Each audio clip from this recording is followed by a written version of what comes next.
Bismillahirrahmanirrahim. Assalamualaikum warahmatullahi wabarakatuh. Innal hamdalillah nahmaduhu wa nasta'inuhu wa nastaghfiruh wa na'udzu billahi min shururi anfusina wa min sayyiati a'malina. May yahdihillahu fala mudhillalah wa may yudlil fala hadiyalah. Asyhadu an la ilaha illallah wa asyhadu anna Muhammadan abduhu wa rasuluh. Amma ba'd.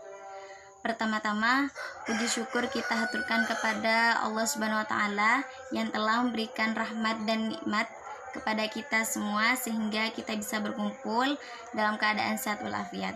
Salawat berserta salam semoga tetap curah limpahkan kepada baginda kita Nabi besar Muhammad SAW yang telah mengkis kita dari jurang kegelapan menuju alam yang terang benderang dengan adanya dinul Islam. Baik, saya Yeni Farizah dan ketiga teman saya yaitu Abdurrahman dan juga Muhammad Lutfil Ahyar serta Nur Komariah akan mempresentasikan makalah kami yaitu dengan judul Kurikulum Bahasa Arab di Lembaga Formal.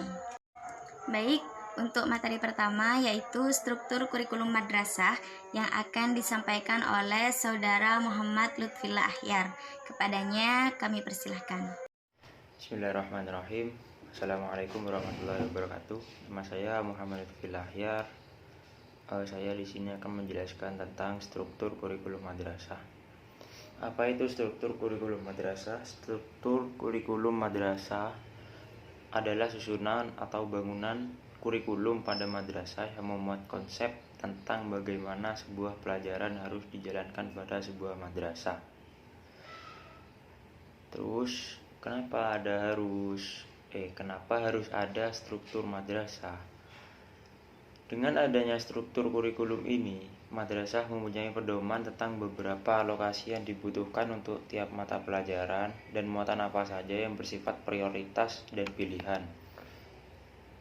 Hal tersebut sekaligus membuka peluang bagi tiap madrasah untuk melakukan inovasi-inovasi sehingga pelaksanaan pembelajaran di suatu madrasah dapat disesuaikan dengan karakteristik daerah maupun karakteristik madrasah itu sendiri dengan memasukkan pada muatan-muatan lokal. Jadi struktur kurikulum ini fungsinya yaitu seperti tujuan madrasah. Madrasah ini mau dibawa kemana? Pelajarannya itu bagaimana? Nah, itu sudah diatur dalam struktur kurikulum madrasah. Dan tidak hanya itu, sepemahaman saya, struktur kurikulum ini bisa menjadikan guru-guru itu bisa mengevaluasi pola pikir muridnya. Jadi guru-guru itu bisa berinovasi di madrasah tersebut, bagaimana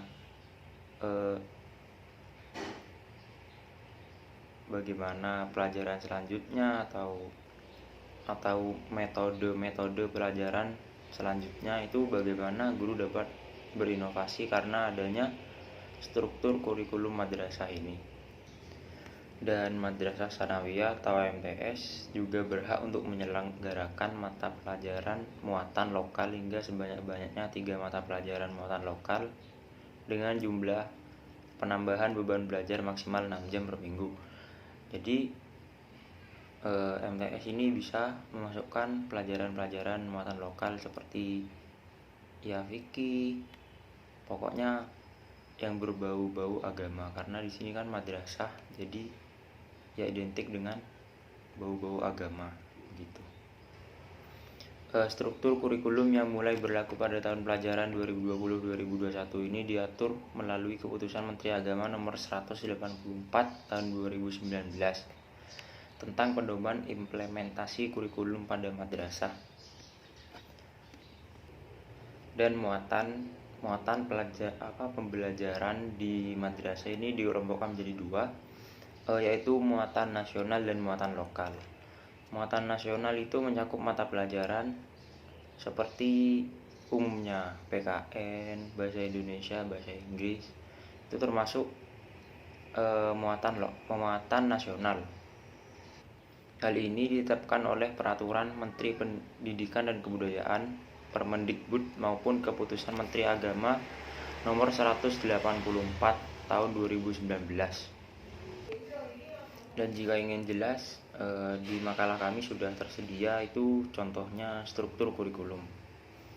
Mungkin sekian dari saya. Wassalamualaikum warahmatullahi wabarakatuh. Agama gitu. Struktur kurikulum yang mulai berlaku pada tahun pelajaran 2020-2021 ini diatur melalui keputusan Menteri Agama nomor 184 tahun 2019 tentang pedoman implementasi kurikulum pada madrasah. Dan muatan pembelajaran di madrasah ini dikelompokkan menjadi dua, yaitu muatan nasional dan muatan lokal. Muatan nasional itu mencakup mata pelajaran seperti umumnya PKN, bahasa Indonesia, bahasa Inggris. Itu termasuk muatan nasional. Hal ini ditetapkan oleh Peraturan Menteri Pendidikan dan Kebudayaan Permendikbud maupun keputusan Menteri Agama nomor 184 tahun 2019. Dan jika ingin jelas, di makalah kami sudah tersedia itu contohnya struktur kurikulum. Mungkin sekian dari saya. Wassalamualaikum warahmatullahi wabarakatuh. Untuk materi kedua yaitu silabus bahasa Arab yang akan disampaikan oleh Saudari Nur Komariah. Kepadanya kami persilahkan. Di sini saya akan menjelaskan tentang silabus bahasa Arab. Silabus adalah rencana pembelajaran pada suatu atau kelompok mata pelajaran atau tema tertentu yang mencakup standar kompetensi, kompetensi dasar, materi pokok atau pembelajaran, indikator penilaian, alokasi waktu dan sumber atau alat, serta bahan belajar. Maka dengan kata lain, silabus adalah rancangan tertulis yang dikembangkan oleh guru sebagai rencana pembelajaran untuk satu semester, yang berfungsi sebagai bentuk pertanggungjawaban profesional pendidik terhadap lembaga, peserta didik, dan masyarakat. Kemudian, dalam mengembangkan silabus, ada hal-hal yang perlu diperhatikan, yakni sebagai berikut. Yang pertama, ilmiah. Keseluruhan materi dan kegiatan yang menjadi muatan dalam silabus harus benar dan dapat dipertanggungjawabkan secara keilmuan. Kemudian yang kedua, relevan, yakni cakupan, kedalaman, serta tingkat kesukaran dan urutan penyajian materi dalam silabus sesuai dengan tingkat perkembangan fisik, intelektual, emosional, dan spiritual peserta didik. Yang ketiga, sistematis. Komponen-komponen yang berada pada silabus harus saling berhubungan secara fungsional dan mencapai kompetensi. Kemudian yang keempat, konsisten.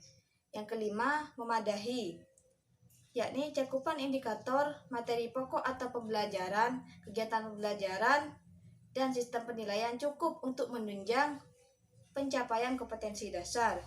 Yang keenam, aktual atau kontekstual, yakni cakupan indikator, materi pokok atau pembelajaran, kegiatan pembelajaran, sumber belajar, dan sistem penilaian memperhatikan perkembangan ilmu, teknologi, dan seni mutakhir dalam kehidupan nyata dan peristiwa yang terjadi. Yang ketujuh, fleksibel. Dan yang kedelapan, menyeluruh atau komponen silabus mencakup keseluruhan ranah kompetensi kognitif, efektif, dan psikomotorik. Demikianlah beberapa prinsip yang perlu diperhatikan ketika menyusun dan mengembangkan silabus untuk mata pelajaran. Terima kasih. Baik, untuk selanjutnya yaitu komponen silabus yang akan disampaikan oleh saya sendiri. Dalam menyusun silabus untuk mata pelajaran, setidaknya kita itu harus memiliki 9 komponen, yaitu yang pertama adalah identitas.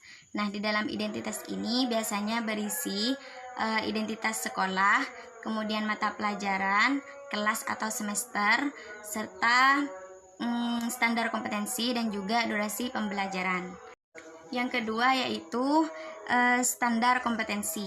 Nah, standar kompetensi ini merupakan uraian fungsi dan tugas atau pekerjaan yang mendukung tercapainya kualifikasi peserta didik. Kemudian yang ketiga, kompetensi dasar. Kompetensi dasar ini merupakan sejumlah tugas atau kemampuan untuk mendukung ketercapaian standar kompetensi dan merupakan aktivitas yang dapat diamati. Kemudian yang keempat yaitu materi pokok atau materi pembelajaran. Nah, merupakan substansi pembelajaran utama yang berfungsi menunjang pencapaian kompetensi dasar atau subkompetensi yang mencakup keseluruhan. Kemudian yang kelima yaitu kegiatan pembelajaran. Nah, di dalam kegiatan pembelajaran ini adalah kegiatan fisik atau mental yang dilakukan peserta didik dalam berinteraksi dengan sumber belajar. Kemudian yang keenam adalah indikator. Nah, pernyataan yang mengindikasikan ketercapaian kompetensi dasar yang dipersyaratkan dapat diukur dan dirumuskan dalam kata kerja operasional. Kemudian yang ketujuh yaitu penelitian. Nah, di dalam penelitian ini merupakan proses membandingkan capaian hasil belajar peserta didik dengan indikator pencapaian kompetensi atau kriteria kinerja. Kemudian yang kedelapan adalah alokasi waktu. Nah, alokasi waktu ini adalah estimasi jumlah jam pembelajaran yang diperlukan untuk mencapai kompetensi dasar yang dirinci ke dalam jumlah jam pembelajaran untuk tatap muka. Kemudian yang terakhir adalah sumber belajar. Nah, sumber belajar ini rujukan, objek atau bahan yang digunakan untuk kepentingan pembelajaran. Dapat berupa media cetak dan juga elektronik serta narasumber. Kemudian ada juga lingkungan fisik, alam, sosial, dan budaya. Mungkin hanya itu dari saya, kurang lebihnya saya mohon maaf. Untuk materi ketiga yaitu materi bahasa Arab yang akan disampaikan oleh saudara Abdurrahman. Kepadanya kami persilahkan. Bismillahirrahmanirrahim. Materi bahasa Arab di lembaga formal. Materi bahasa Arab di lembaga formal adalah suatu materi yang sangat diinginkan, yang sangat diutamakan, yang sangat difavoritkan. Kenapa? Karena dengan adanya bahasa Arab itu setiap lembaga atau suatu lembaga akan disebut lembaga yang maju, lembaga yang kreatif, lembaga yang mantap seperti sekarang. Contohnya di MTS Ihyaul Iman. Di sana ada banyak bahasa-bahasa modern, akan tetapi yang paling diutamakan adalah materi bahasa Arab, pendidikan bahasa Arab. Kenapa? Karena bahasa Arab bukan hanya sekedar bahasa komunikasi antar manusia, akan tetapi juga bahasa antar sang pencipta. Karena itulah pendidikan bahasa Arab, materi bahasa Arab, kurikulum bahasa Arab di lembaga formal sangatlah penting. Kenapa? Dan juga untuk memahami ilmu hadis, ilmu Quran, ilmu tafsir, ilmu aqidah, ilmu fikih, dan sebagainya. Karena itulah mempelajari bahasa Arab, materi bahasa Arab, dan sebagainya ialah hal yang sangat penting, yang sangat diutamakan, dan banyak hikmahnya. Bukan hanya mendapat ilmu, akan tetapi mendapat pahala. Karena itu memahami bahasa Al-Quran, yakni bahasa Arab. Bukan hanya di dunia saja mempelajari bahasa Arab, bukan hanya di madrasah saja mempelajari bahasa Arab, akan tetapi nanti ila akhirul qiyamah tetap menggunakan bahasa Arab. Syukron. Hanya itu presentasi dari kami, kurang dan lebihnya kami mohon maaf. Assalamualaikum warahmatullahi wabarakatuh.